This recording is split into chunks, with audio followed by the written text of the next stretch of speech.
तो नमस्ते भाइयों और बहनों। आज मैं फिर आ गया हूँ एक और नए टॉपिक पर बात करने। तो मुझे तो मज़ा आ गया। मतलब मैंने एक्सपेक्ट नहीं किया था कि इतनी जल्दी ये टीज़र आएगा।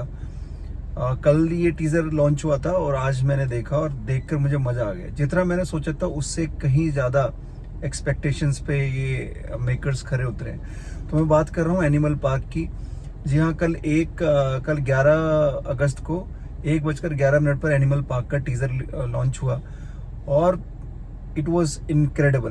पहले से भी ज़्यादा वायलेंस, खूंखार वायलेंस और जो इंटेंसिटी थी ट्रेलर की और जो उन्होंने टीज़र में सब कुछ दिखाकर भी कुछ नहीं दिखाया, उसको देख करके मुझे मज़ा आ गया। बस दो शिकायत सबसे बड़ी मुझे इस टीज़र से ये रही कि एक तो उन्होंने कास्ट चेंज कर दी, जो जिसकी वजह से पूरी मूवी एनिमल हिट हुई थी उसी को चेंज कर दिया। इन्होंने रणबीर कपूर को रिप्लेस कर दिया टाइगर श्रॉफ से, जो मुझे बहुत बुरा लग रहा है बेसिकली।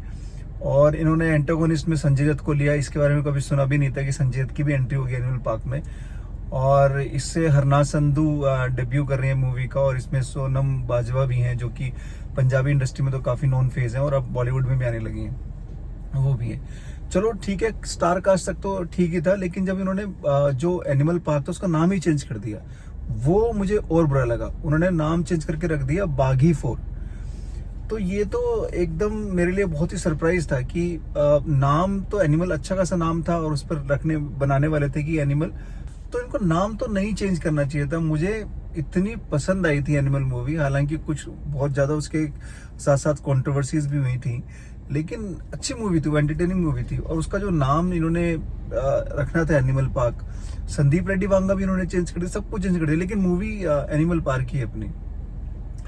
और मूवी के अंदर टाइगर श्रॉफ का जो एक्शन देखने को मिल रहा है वो बाकी वाले जो पिछली एक्शंस वो करते हुए आए हैं, जहाँ पर अपने जिम्नास्ट बोलते हैं ना, जिम्नास्ट बोलते हैं, जिम्नास्ट ही बोलते होंगे, जिम्नास्ट वाले स्किल्स दिखाते हैं, वो नहीं है, उससे कुछ अलग है। एकदम रो एक्शन है, खून खान निकल रहा है, हाथ काट के सिगरेट जला रहे हैं संजय दत्त। मजा आ गया देख करके।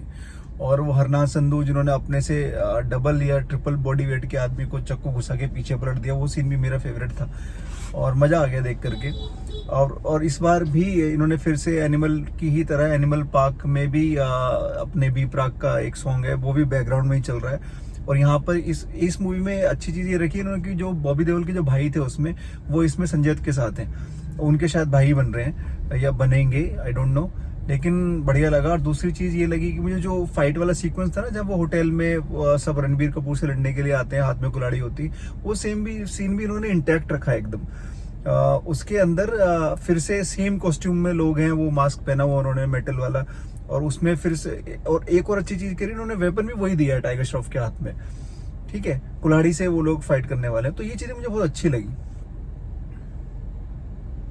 बैक टू द रियलिटी, मैं आपसे सबसे यही कहना चाहता हूँ कि जो टीजर है बागी 4 का, उससे समझ आ गया कि इन्होंने पूरी एनिमल पार्क छाप दी।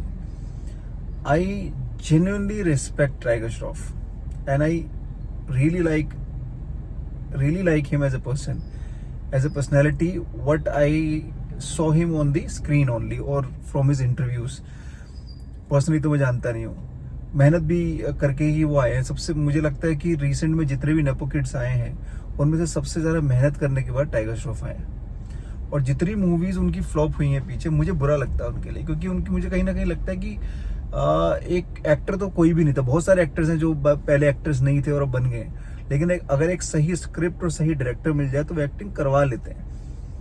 मैं यहाँ पर एक्टर सिखाने वालों की, एक्टिंग सिखाने वालों की या फिर एक्टिंग इंस्टीट्यूट्स की इंसल्ट नहीं कर रहा हूँ, बट मैंने देखा है कि बहुत सारे ऐसे लोग मूवीज इंडस्ट्री में आए थे जिनकी पहली movie was worst according to their acting skills, and now they are fantastic actors like Emraan Hashmi, like Katrina Kaif, Kareena Kapoor, and there are so many big stars also. Even Salman Khan has evolved, Amir Khan has evolved. So बहुत सारे ऐसे लोग जिनको acting आती नहीं थी लेकिन वो कर रहे हैं, बहुत अच्छा कर रहे हैं, इवन वो लेजेंड्स बन गए हैं। लेकिन अगर मुझे लगता है कि टाइगर श्रॉफ एक अच्छी स्क्रिप्ट और अच्छा डायरेक्टर मिल जाएगा तो बहुत अच्छा करेंगे। मुझे लग रहा था कि बागी 4 जब उनका टीजर आया था लास्ट ईयर आया था शायद, this time he will not be the same, and तो ऐसा लग रहा था कि जो पोस्टर आया वो रॉ इंटेंस एकदम, वॉशरूम में बैठा हुआ गंडासा हाथ में लेकर के, तो बोला कुछ अलग होगा। अलग किया उन्होंने अपनी में से तो अलग किया, लेकिन एक मूवी जो रिसेंट में अभी लॉन्च हुई है, रिलीज हुई थी, जिसने अभी इतना बिजनेस किया है, जिसका खुमार अभी तक लोगों के सर से उतरा भी नहीं है, उसी को आपने कॉपी पेस्ट कर दिया। अगर करते भी तो एटलीस्ट इतनी पुरानी तो करते कि पता ना चलता। और वो भी हिंदी मूवीज को ही उन्होंने सेम कॉपी कर दिया। हिंदी ऑडियंस के लिए बना रहे हैं, हिंदी मूवी को ही कॉपी कर दिया, वो भी इतनी रिसेंट की, जो कि अभी हाल ही में रिलीज हुई थी, जिसका नशा अभी तक लोगों के दिमाग पर चढ़ा हुआ है। तो टाइगर श्रॉफ में बहुत ज्यादा पोटेंशियल है, उनसे बहुत अच्छा आउटपुट निकाला जा सकता था। बागी 4 से भी बहुत ज्यादा एक्सपेक्टेशंस थी। लोगों ने, क्रिटिक्स ने तक बोला था कि IMDb पे ये one of the anticipating movies में इसका नाम था, तो बहुत अच्छा किया जा सकता था। सही, अब स्टोरी का तो मुझे नहीं पता स्टोरी क्या होने वाली है। टैगलाइन तो ये कि हर आशिक विलन होता है, ऐसे कुछ करके, हर आशिक में एक विलन है, ऐसे कुछ करके टैगलाइन है। और लेकिन वो संजय दत्त का look same to same, Tiger Shroff का तो लुक थोड़ा अलग है, लेकिन वो पूरे टीजर में बस खच के गंडा से चल रहे हैं, खून निकले जा रहा है। मुझे इससे कुछ बेहतर की उम्मीद थी। लेट्स सी कि आगे क्या होता है। So for today, signing off. Thank you. Bye bye.